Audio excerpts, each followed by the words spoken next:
नमस्कार मित्रांनो, सनातन हिंदू धर्मात तुळशीच्या रोपट्याचे महत्त्व अतुलनीय आहे। असे म्हणतात की सर्वप्रथम भगवान विष्णूंनी स्वतः तुळशीची पूजा केली होती। श्रीहरी म्हणतात की ज्या प्रकारे माता लक्ष्मीमुळे वैकुंठाला ऐश्वर्य प्राप्त झाले, त्याच प्रकारे तुळशीमुळे वैकुंठाला पवित्रता प्राप्त झाली। पृथ्वी लोकावर ज्या ठिकाणी तुळशीचे रोपटे असते, त्या ठिकाणी कधीही पाप किंवा अशुद्धतेचे वास होत नाही। तो स्थान परमपवित्र मानले जाते। म्हणूनच आपल्या घरात तुळशीचे रोपटे अवश्य लावावे। आता प्रश्न उभा राहतो की तुळशीजवळ दिवा लावल्याने काय होते? प्रत्येक संध्याकाळी तुळशीजवळ दिवा का लावला जातो? चला एका प्राचीन कथेद्वारे या रहस्याचा शोध घेऊया। ही कथा भगवान श्रीकृष्णांनी आपल्या प्रिय पत्नी देवी सत्यभामाला सांगितली होती।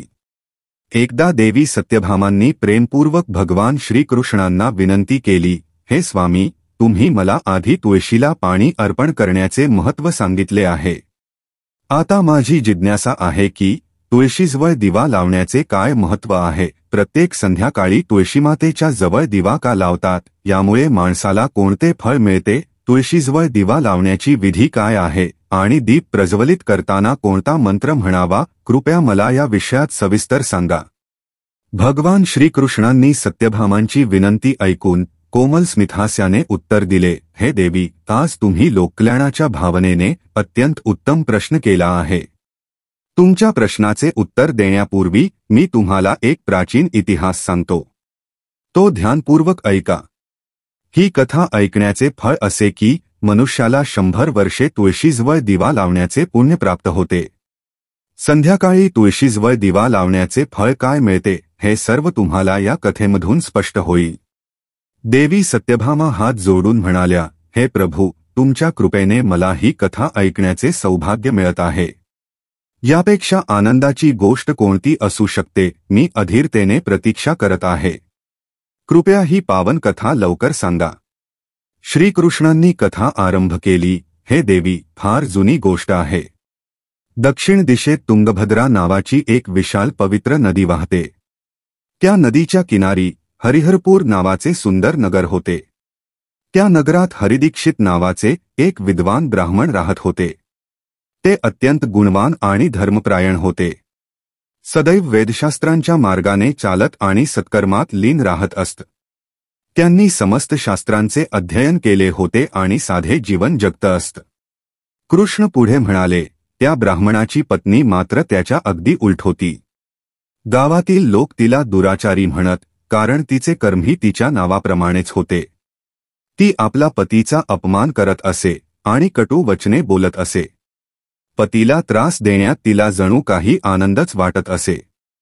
ती कधीच आपल्या पतीसाठी अन्न तयार करत नसे। इतकेच काय, तिने कधीही पतीशी सौहार्दपूर्ण वर्तन केले नाही किंवा पतिधर्म पाळला नाही। ती स्त्री परपुरुषांच्या प्रेमात आंधळी झाली होती। जेव्हा जेव्हा पतीचे मित्र किंवा नातेवाईक घरी येत, तेव्हा ती त्यांची अवहेलना करून त्यांना हाकलून देत असे। ती स्वतः अनय मार्गाने चालत इतर कुमार्गी स्त्रियांच्या सहवासात राहायची। तिचे मन पतीपासून दूर जाऊन परपुरुषांकडे आकृष्ट झाले होते। गावात ती सजून फिरत असे। सुंदर तरुणांना आकर्षित करण्याचा प्रयत्न करत असे आणि ज्याला मोहित करू शकतं त्यासोबत पापकर्मात लिप्त असे। जवळजवळ रोज ती गावापासून दूर वनात जाऊन एखाद्या वृक्षाखाली उभी राहत असे आणि कामपिपासेत व्याकुळ होऊन एखाद्या परपुरुषाची वाट पाहत असे। एके दिवशी हरिदीक्षितांनी आपल्या पत्नीला समजावत सांगितले, तुझे हे वर्तन योग्य नाही। तू असे पाप करशील तर शेवटी तुझाच अहित होईल। अजूनही वेळ आहे, आपल्या कर्तव्याच्या मार्गावर परत. पण ब्राह्मणांचे शब्द ऐकून ती क्रोधाने ओरडली, मी कोणत्या पापाचे फळ म्हणून तुझ्यासारख्या गरीब भिकाऱ्यासोबत विवाह केला तेच मला कळत नाही। नक्कीच माझ्या पूर्वजन्मातील दुष्कर्मांचे फळच आहे की या जन्मी तुझ्यासारखा निर्बळ व निर्धन पती मिळाला। तू माझी कोणतीही इच्छा पूर्ण करू शकत नाहीस। तुझ्या या मोडकळीस आलेल्या झोपडीत राहावे लागते आणि तुझ्या भिक्षेत आणलेल्या अन्नासारख्या जूठणावर उदरनिर्वाह करावा लागतो। ती क्रोधाने म्हणाली, आता ही दारिद्र्य आणि अपमान मला सहन होत नाही। कोणत्याही दिवशी मी तुला सोडून निघून जाईन. तुझ्यासोबत राहूनही मला पाप करावे लागते आहे. तुझ्यासोबत या नरकासारख्या घरात आयुष्य घालविण्यापेक्षा मी तुला सोडून एखाद्या धनवान पुरुषाशी विवाह करीन, तेच जास्त चांगले.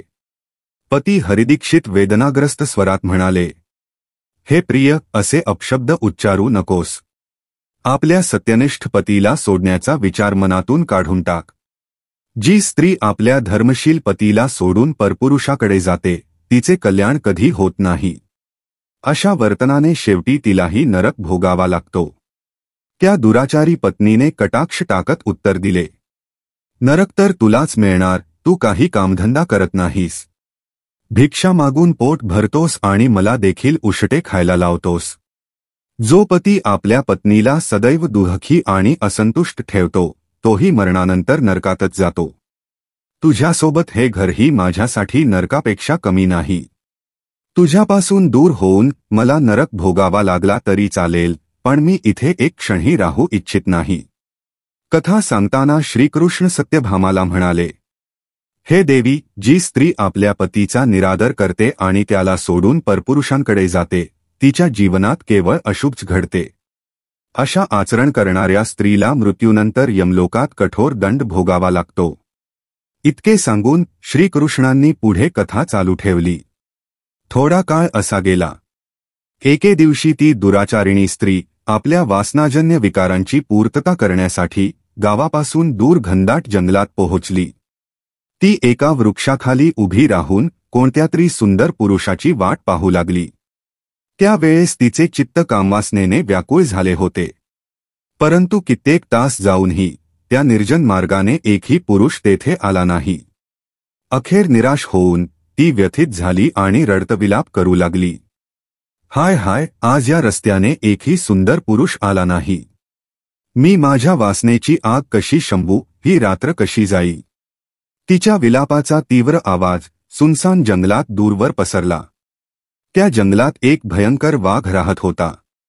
त्या पापी स्त्रीच्या विलापाने वाघाची झोप उडाली. तो प्रचंड गर्जना करत उडी मारून त्या दिशेने धावला जिथे ती स्त्री उभी होती. क्षणातच तो वाघ तिच्या समोर प्रकट झाला. त्या वाघाचे नाव ध्वंसक होते आणि त्याचे रूप अतिशय भयप्रद होते. त्याचे विशाल शरीर काळ्या आणि नारिंगी पट्ट्यांनी युक्त होते, जे अंधाऱ्या जंगलात मिसळून जात होते. त्याच्या डोळ्यात जणू अंगारे धगधगत होते.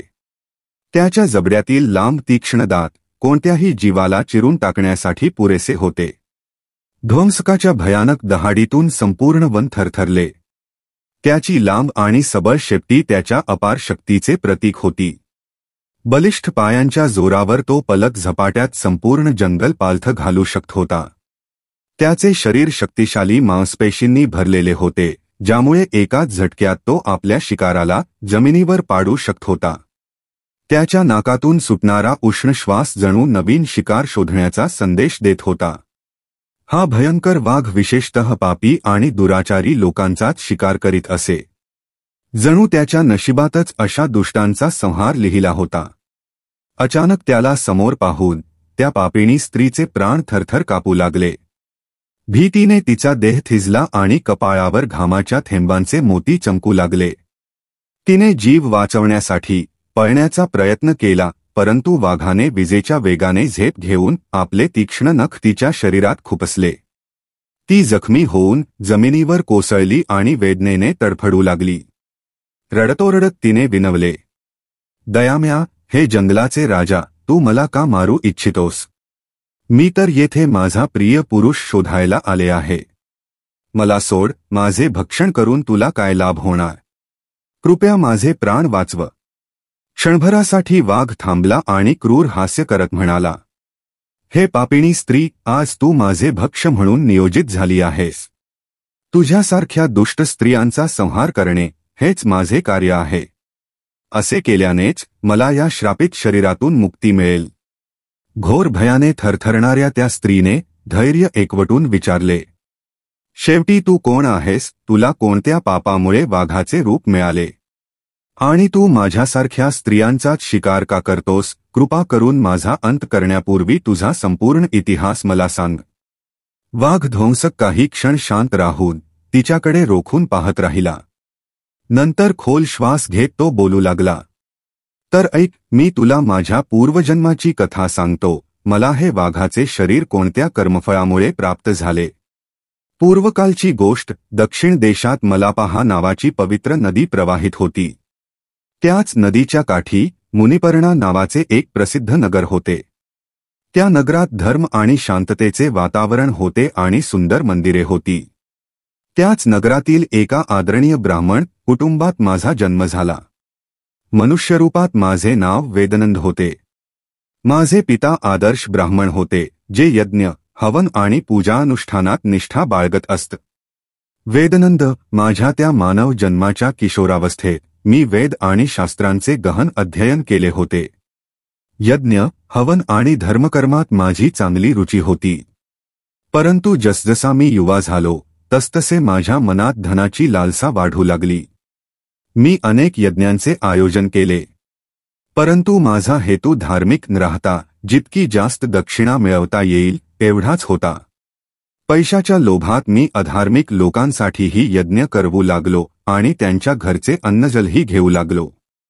जे लोक धर्मापासून दूर होते त्यांच्या अनैतिक कृत्यांमध्येही मी लोभाने सहभागी झालो. मी पूर्णपणे धर्माच्या मार्गावरून चुकलो होतो. मी ते दानदक्षिणासारखीही स्वीकारली जी खरी ब्राह्मणाने घेऊ नयेत असे होते. लालसा माझी बुद्धी इतकी भ्रष्ट करून गेली की लोकांकडून बहाण्याने मी पैसा ऐठवायचा आणि नंतर ते परतही देत नसे असे झाले. मी फसवणूक आणि कपटीपणाने माझे धन वाढविले. वर्षानुवर्षे मी अशाच प्रकारे पापाच्या मार्गावर चालत राहिलो. काळ जसा पुढे गेला तसतसे माझे शरीर झीण आणि निकंठ झाले. केस पांढरे झाले. डोळ्यांची तेज मंद झाली. दात पडू लागले. पण पैशाचा लोभ माझ्या मनातून तरी निघेनासे होत नव्हते. शेवटच्या श्वासापर्यंत मी अधर्मात गुंतलेलो होतो. एका दिवशी मी आणि आणखी काही धूर्त ब्राह्मणांनी मिळून नदीकाठी यज्ञाचा ढोंग रचला. आम्ही मंत्रोच्चारणाचे ढकलोछप्पो केले आणि श्रद्धाळू लोकांना फसवून त्यांच्याकडून मोठ्या प्रमाणात दानदक्षिणा गोळा केली.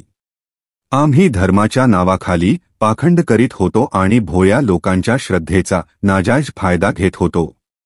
त्याच दिवशी दुपारी जेव्हा मी नदीकाठी बसून धनाच्या पिशवीचा हिशोब करत होतो तेव्हा एक भुकेलातुष्ट आजारी कुत्रा तिथे येऊन माझ्या जवळ उभा राहिला. मी त्याला दुत्कारून ढकलून दिले, पण तो कुत्रा रागावून परत आला आणि माझ्या पायाला जोरात चावून घेतला. मी वेदनेने चिचावून बेशुद्ध होत तेथे पडलो. त्या क्षणी माझे प्राण देह सोडून गेले. माझ्या मृत्यूनंतर लगेचच यमराजाचे 2 भयंकर दूत प्रकट झाले. त्यांचे रूप अतिशय भयंकर होते. शरीर अंधारासारखे काळे आणि हातात लोखंडाच्या साखळ्या होत्या. त्यांनी माझी आत्मा त्या साखळ्यांनी बांधली आणि घसरवत यमपुरीकडे नेले. तिथे मी धर्मराज यम यांच्या दरबारासमोर उपस्थित करण्यात आलो. धर्मराजांनी आपल्या सिंहासनावरून चित्रगुप्ताला आदेश दिला की माझ्या जीवनातील सर्व कर्मांचे लेखे वाचून दाखवा. चित्रगुप्ताने कठोर स्वरात घोषणा केली, हे धर्मराज, या व्यक्तीने घोर पाप केले आहे. हा ब्राह्मण असूनही धर्माच्या नावाखाली लोकांना फसवत होता. त्याने अधर्मियांसाठी यज्ञ केले आणि धनाच्या लोभात पवित्र मंत्रांचा अपमान केला. हा नेहमीच धनाच्या लालसेत धर्मापासून दूर फिरत राहिला आणि त्याला कधीही प्रायश्चित्ताची जाणीव झाली नाही. म्हणून हा पापी नरकगामी आहे. चित्रगुप्ताचे हे म्हणणे ऐकून यमराज रागावले. त्यांनी आपल्या दूतांना आज्ञा दिली, या पापी वेदनंदला भीषण नरकात नेऊन कठोर शिक्षा दे. मला नरकाच्या ज्वालामध्ये फेकून दे, जेणेकरून तो आपल्या कर्मांचे फळ भोगेल. यमराजांचा आदेश मिळताच यमदूतांनी मला घाईघाईने घेऊन नरकाच्या ज्वाळांकडे नेले. तिथल्या आगीत मी अनगिनत वर्षे जळत राहिलो आणि असह्य यातना सहन केल्या. जेव्हा माझ्या पापांचे घड भरले आणि नरकाची शिक्षा पूर्ण झाली तेव्हाच मला पुढील जन्म हा भयानक वाघ म्हणून प्राप्त झाला. इतकं सांगत ध्वंसक वाघाने खोल श्वास घेतला आणि पुढे बोलला, पूर्वजन्माच्या पापांचे फळ भोगत मी या जंगलात वाघाचे आयुष्य जगत आहे. पण मी ठरवलं आहे की आता मी कधीही कोणत्याही सज्जन, संत किंवा सती स्त्रीला हानी पोहोचवणार नाही. मी फक्त पापी, दुराचार करणाऱ्या आणि कुट्टा स्त्रियांचा शिकार करीन असे लोक जे त्यांच्या जीवनात अधर्माच्या मार्गावर जाऊन इतरांना वेदना दिली आहेत. मला विश्वास आहे की असे केल्याने माझे पाप लवकर नष्ट होतील आणि मी या योनीतून मुक्ती मिळवी. आपली गोष्ट संपवून ध्वंसक वाघाने गर्जना केली, हे दुष्ट स्त्री, तुझे आचरण सिद्ध करतात की तू कुट्टा आहेस. तू आपल्या पतीला त्यागून इथे या जंगलात येऊन परपुरुषांबरोबर कुकृत्य केले आहेस. त्यामुळे आज तू माझा आहार बनशील असे म्हणत वाघ ध्वंसकाने आपल्या तीक्ष्ण नख आणि दातांनी त्या पापिणीवर प्राणांतक हल्ला केला. ती स्त्री किंचितही ओरडू शकली नाही आणि वाघाने काही क्षणांतच तिचा अंत करून तिला भक्षण केले. पापिणी नष्ट केल्यानंतर ध्वंसक त्या अंधाऱ्या जंगलात नंतर ओझल झाला. स्त्रीचा मृत्यू होताच त्याच ठिकाणी यमराजाचे 2 दूत पुन्हा प्रकट झाले. त्यांनी तत्काळ त्या पापात्म्याला पकडले आणि बांधून यमलोककडे नेले. संयमनीपुरीत पोहोचल्यावर त्यांनी त्या आत्म्याला धर्मराजांसमोर उपस्थित केले. तिथे यमराजांनी चित्रगुप्ताला आदेश दिला की त्या स्त्रीच्या जीवनातील सर्व कर्मांचे लेखे वाचून दाखवा. चित्रगुप्तांनी आपला विशाल पोथी उघडून म्हणायला सुरुवात केली, हे धर्मराजा, या स्त्रीने आपल्या जीवनात घोर पापे केली आहेत. हिने व्यभिचार केला. आपल्या पतीची कधीही सेवा केली नाही. सदैव त्याला सोडून परपुरुषांसोबत भोगविलास करत राहिली. पतिव्रता धर्माचा त्याग करून हिने पापाचा मार्ग अवलंबिला. म्हणून ही स्त्री कठोर शिक्षेस पात्र आहे. हे ऐकून यमराजांचा चेहरा क्रोधाने तळपला.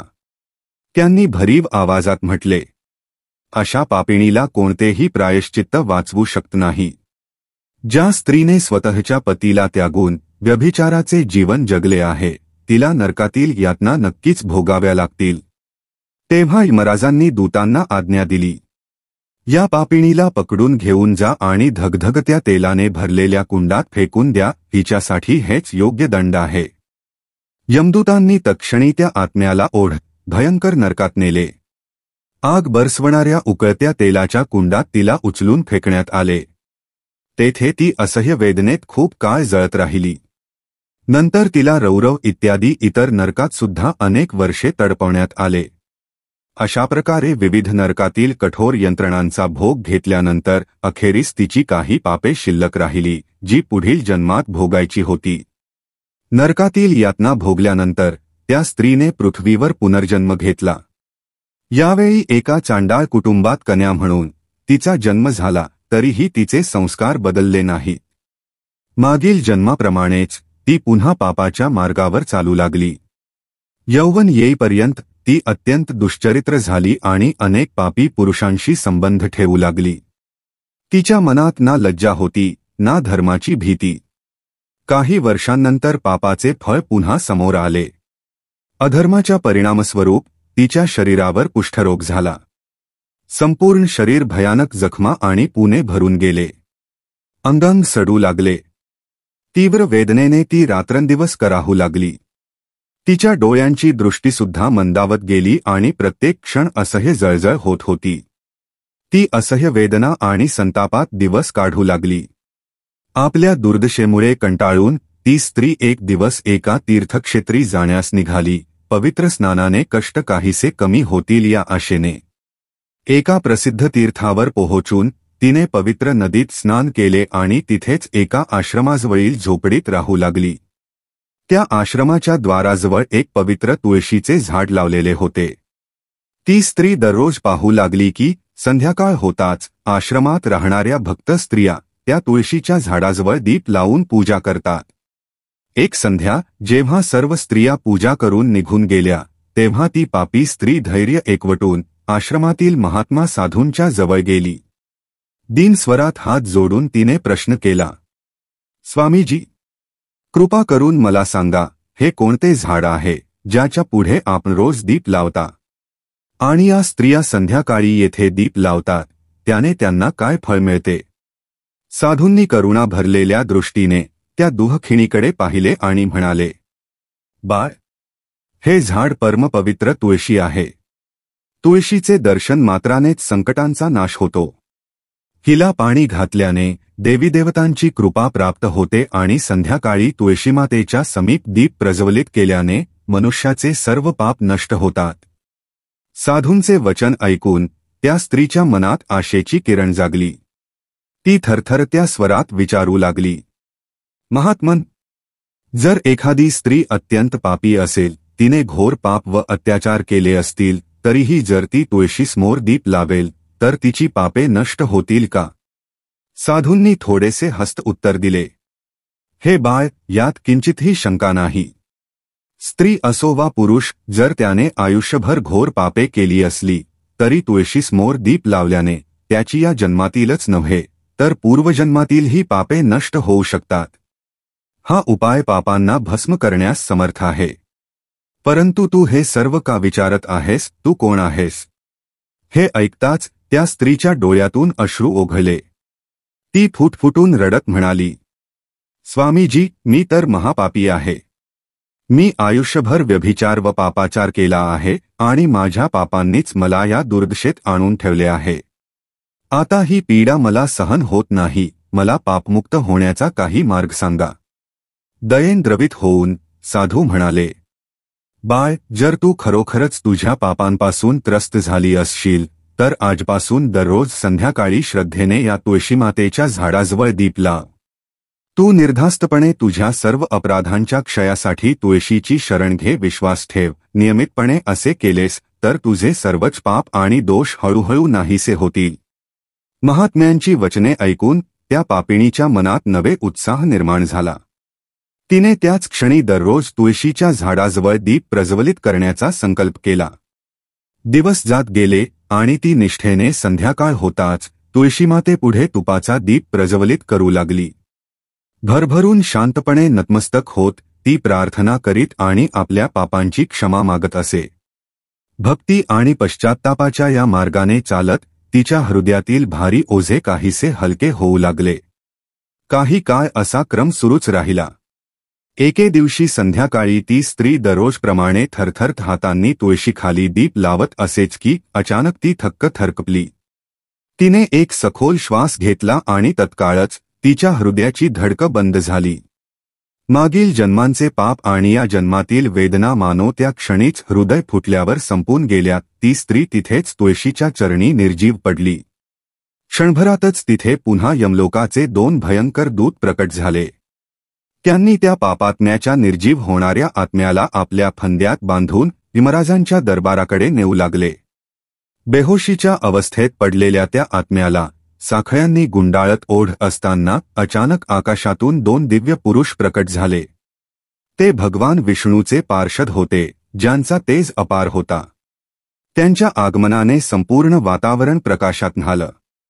त्यांच्या शरीरातून सुवर्ण आभेच्या किरणा निघत होत्या, ज्या सभोवतालचा अंधार हरवत होत्या. त्यांचे रूप अनुपम होते. उंच आणि विशाल शरीर, कमळासारखी सुंदर भुवया, मोठे नयन, शांत मुखवटा आणि दयाळू स्मित. ते दिव्य पुरुष रत्नझडीत रेशमी वस्त्र घातलेले होते, निळसर व सुवर्ण रंगात तेजस्वी दिसत. त्यांच्या कानात रत्नांनी नटलेले सुंदर कुंडल तुरळत होते आणि मस्तकावर चमकदार तिळक सुशोभित होते.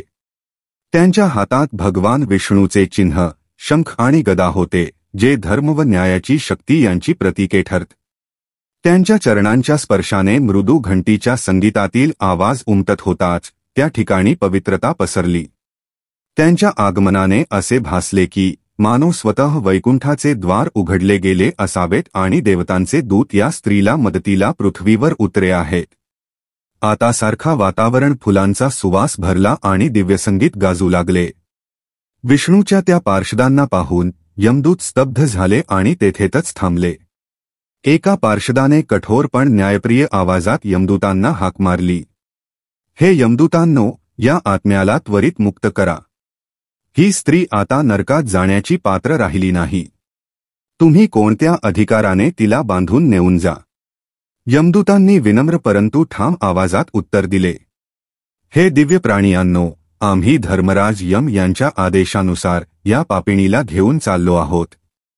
तिने संपूर्ण आयुष्यात पाप व व्यभिचार केले आहे व तिला नरकात नेण्याचा आदेश प्राप्त झाला आहे.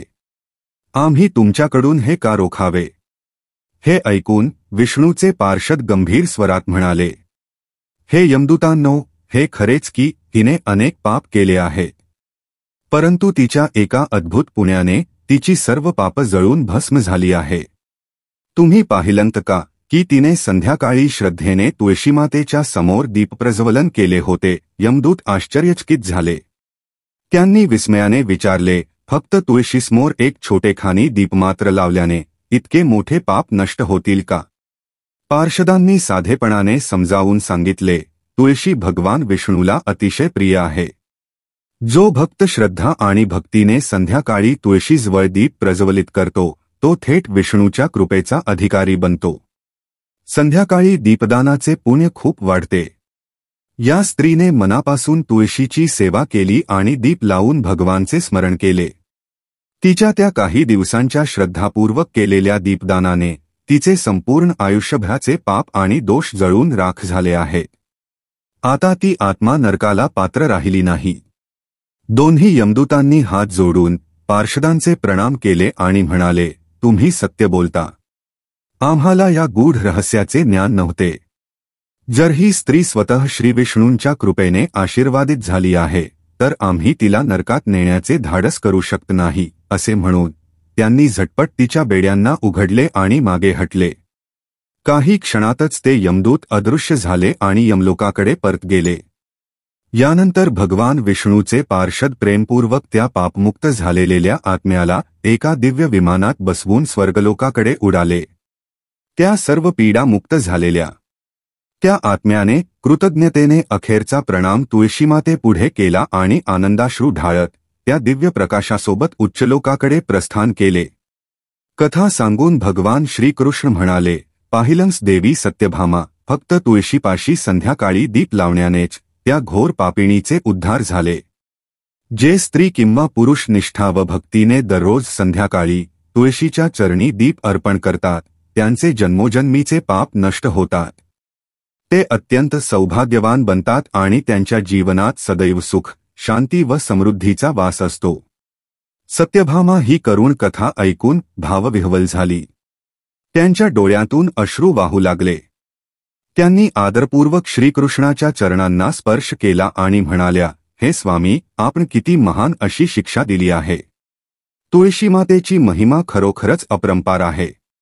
मी निश्चितच दररोज श्रद्धेने तुळशीसमोर दीप प्रज्वलित करीन आणि माझ्या सख्यांनाही या पूजेचे महत्त्व सांगीन. आपल्या कृपेने माझे हृदय आज भक्ती प्रकाशाने परिपूर्ण झाले आहे. भगवान श्रीकृष्णांनी मुस्कुरात सत्यभामेला आशीर्वाद दिला आणि पुढे म्हणाले, संध्याकाळी तुळशीजवळ तुपाचा किंवा तिळाच्या तेलाचा दीपक लावावा. तुपाचा दीप सर्वश्रेष्ठ मानला जातो, परंतु तूप उपलब्ध नसेल तर तिळाचे तेलही पवित्र आहे.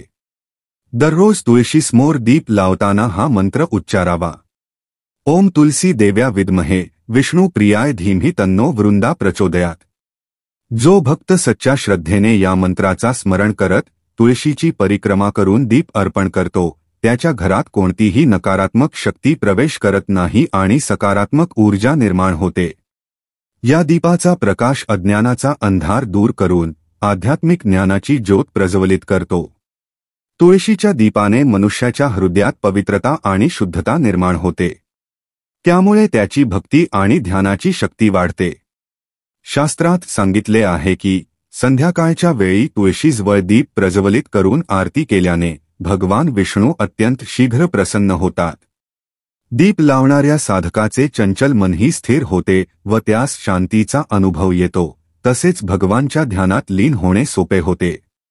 संध्याकाळी दीप लावताना ओम नमो भगवते वासुदेवाय मंत्राचा जप केल्याने घरातील सर्व दोष आणि दुर्भाग्य दूर होतात. अशा प्रकारे दररोज तुळशीमातेपाशी दीप लावणाऱ्या भक्तास 7 जन्मांपर्यंत उत्तम पुण्यांची प्राप्ती होते. त्याला कधीही दारिद्र्य भोगावे लागत नाही. त्याच्या परिवारात नेहमी सुखशांती व समृद्धी नांदते. असेही म्हटले जाते की तुळशीच्या दीपदानाने पितृदोष, ग्रहदोष आणि कालसर्पांसारख्या दोषांचा नाश होतो. तुळशीजवळ दीपक लावल्याने आत्मा शुद्ध होतो आणि जन्मोजन्मीची पापे नाहीशी होतात. यातून मनाला अनंत शांती प्राप्त होते आणि अखेरीस व्यक्तीला सद्गती प्राप्त होते. जर जीवनाच्या अंतिम क्षणातही कोणी तुळशीजवळ दीप लावून भगवानला स्मरण केले तर यमदूत त्याच्या जवळही भटकत नाही व तो थेट भगवानच्या परमधामाला प्राप्त होतो। तुळशीच्या पवित्र वनस्पतीसमोर दीप प्रज्वलित केल्याने माता लक्ष्मीही अत्यंत प्रसन्न होतात। ज्या भक्ताच्या घरी दररोज तुळशीपूजनासह दीप लावला जातो तिथे माता लक्ष्मीचा स्थायी वास असतो व तेथे धनधान्याची कधीच कमतरता राहत नाही। म्हणून प्रिय बंधुभगिनींनो, या प्रकारे भगवान श्रीकृष्णांनी आपल्याला तुळशीपाशी दीप लावण्याचे महत्त्व सांगितले आहे। फक्त एक छोटासा दीपही जीवनातील अंधाराला प्रकाशात बदलू शकतो, हे आपण या कथेतून समजले। आपल्याला ही कथा कशी वाटली कृपया कमेंट करून आम्हाला सांगा। जर आपल्याला आमची ही प्रस्तुती आवडली असेल तर या व्हिडिओला लाईक जरूर करा। कमेंटमध्ये जय श्रीकृष्ण, जय तुळशी माता अवश्य लिहा आणि आमच्या चॅनेलला सबस्क्राईब करायला विसरू नका, जेणेकरून पुढेही अशाच धर्ममय आणि प्रेरणादायी कथा ऐकायला मिळत राहतील।